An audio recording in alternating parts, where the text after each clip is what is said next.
আমি হোটেল থেকে লিফট দিয়ে নামার সময় লক্ষ্য করলাম আমার স্ত্রী ও তার সাথে হিজাব মেকআপ করা একটা মহিলা হোটেলের লিফটে উঠেছে। আমার স্ত্রী ও ওই মহিলা এত বেশি তাড়াহুড়ো করছিল যে ওরা আমাকে লক্ষ্য করেনি, কিন্তু আমার চোখ এড়ায়নি আমার স্ত্রীকে চিনতে। মুহূর্তে আমার পৃথিবী থমকে গেল। আমি টেনশনে পড়ে গেলাম আমার স্ত্রীকে একটা আবাসিক হোটেলে উঠতে দেখে।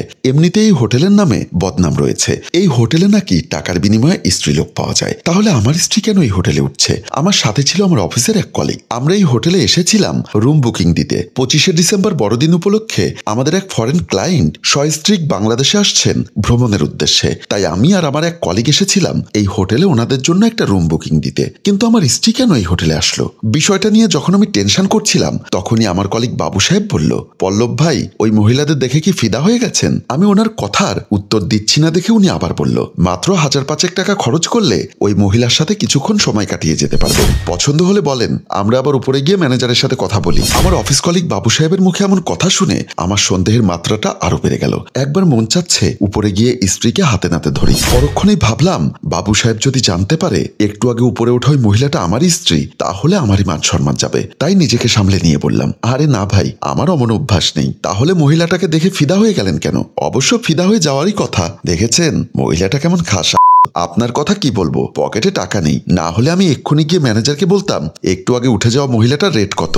স্ত্রীকে নিয়ে কলিগের এমন বাজে মন্তব্যে ইচ্ছা করছিল কষে একটা চড় মারি, কিন্তু কলিগ যদি জানতে পারে ওই মহিলাটা আমার স্ত্রী, তাহলে আমার মান সম্মান কোথায় যাবে? সে ভাবনা থেকে বললাম, আরে ভাই বাদ দিন তো, তাড়াতাড়ি অফিসে চলেন, না হয় আবার বস গরম হয়ে যাবে। বলেই ওনাকে নিয়ে অফিসের উদ্দেশ্যে চলে আসলাম। অফিসে এসে বসের সাথে দেখা না করেই আমি আমার নির্দিষ্ট কেবিনে এসে বসলাম। আমার মাথায় কাজ করছে না আমার স্ত্রী কেন হোটেলে যাবে। টেনশনে গলাটা শুকিয়ে গেছে। পানি খাবার জন্য যখন টেবিলে রাখা গ্লাসটা হাতে নিলাম, দেখলাম গ্লাসটা খালি। মেজাজটা বিগড়ে গেল। সাথে সাথে অফিসের পিয়ন শফিউলকে ডাকতে লাগলাম, শফিউল, এই শফিউল। শফিউলের আসতে একটু লেট হচ্ছে। এমনিতেই স্ত্রীর ব্যাপারটা নিয়ে আমার মেজাজটা খিটখিটে হয়ে আছে, তার উপরে পিয়ন বেটাও আমার সাথে মস্কারা শুরু করলেন। ডাকার সাথে সাথে ছেলেটাকে পাওয়া যায় না, সারাক্ষণ স্মার্টফোন একটা নিয়ে টেপাটেপি করতে থাকে। আমি আবার উত্তেজিত হয়ে ডাকতে লাগলাম, এই শফিউল, কোথায় গেলি হারামজাদা? এমন সময় শফিউল এসে বলল, স্যার এভাবে চিল্লাচিল্লি করছেন কেন?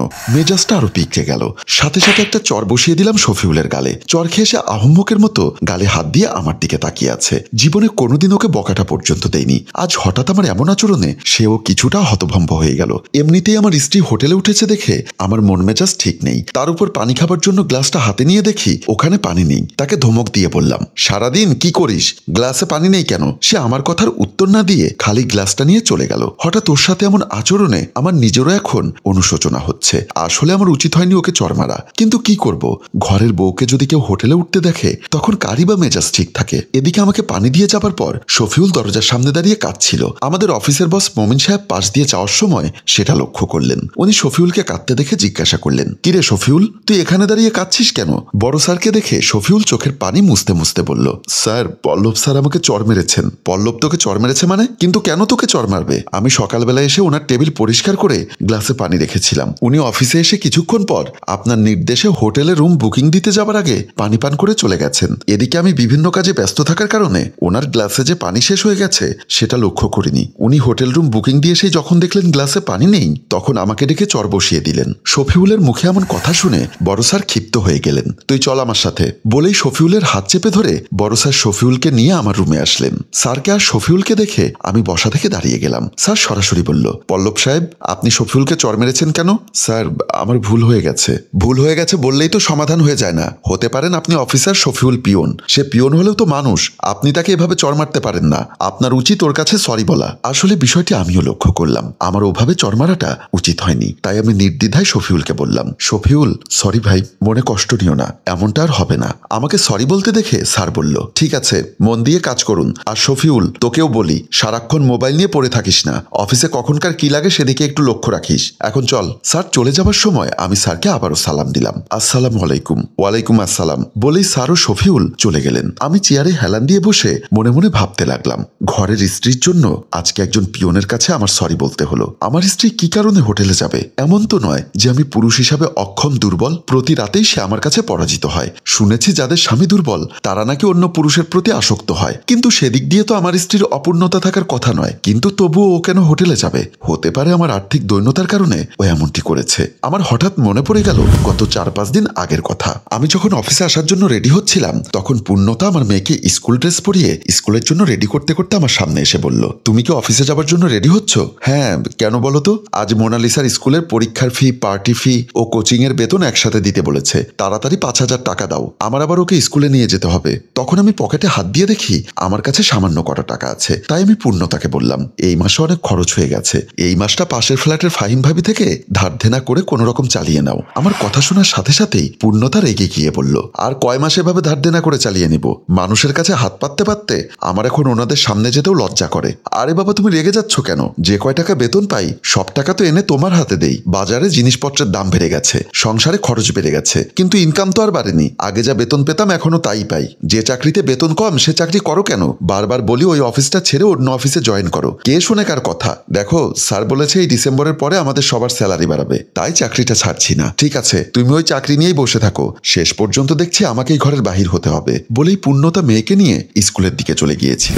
তাহলে কি আমার অভাবের সুযোগ নিয়ে বাড়তি ইনকামের জন্য আমার স্ত্রী হোটেলে যাওয়া শুরু করেছে? ছি ছি, ভাবতেই ঘৃণায় অপমানে মরে যেতে ইচ্ছা করছে। স্বামীর কিছুটা অভাব থাকতে পারে, তাই বলে কি স্ত্রী বাড়তি টাকার জন্য নিজের ইজ্জত বিলিয়ে দিবে? কথাগুলো ভাবতে ভাবতে কখন যে অফিস ছুটি হয়ে গেছে সেটা আমি টেরি পেলাম না। আমি যখন অফিসের চেয়ারে হেলান দিয়ে বসে কথাগুলো ভাবছিলাম, এমন সময় আমার অফিসের সেই কলিগ বাবু চৌধুরী এসে বলল, কি ব্যাপার পল্লব ভাই, আপনি কি বাসায় যাবেন না? অফিস ছুটি হয়ে গেছে সেই কবে, এখনো আপনি বসে আছেন? ওনার কণ্ঠ শুনে আমি চমকে উঠলাম। ও হ্যাঁ, একটু পরেই বের হব। উনি আমার পাশের চেয়ারে বসে হাসতে হাসতে বললেন, ভাই, হোটেলের লিফট থেকে নামার পরে ওই মেয়েকে দেখার পর থেকে আপনি কেমন জানি আনমনা হয়ে গেলেন। মেয়েটাকে কি আপনার বেশি মনে ধরেছে? অবশ্য মনে ধরারই কথা, ওরকম একটা মেয়ে দেখলে কারই বা মাথা ঠিক থাকে। বাবু চৌধুরী কথাগুলো বলে যাচ্ছে আর আমার রাগে ঘৃণায় গা ছমছম করছে, কিন্তু ওনাকে বিষয়টা খুলে বলতে পারছি না। ওরে আহম্মক, তুই যাকে ঝাক্কাস মেয়ে বলছিস ওটা আমার স্ত্রী, কিন্তু এই মুহূর্তে আমার কিছুই করার নেই। পরপুরুষের মুখে নিজের স্ত্রীকে নিয়ে আজেবাজে কথা শোনা ছাড়া কি বা করার আছে? উনি আবারও বলা শুরু করলেন,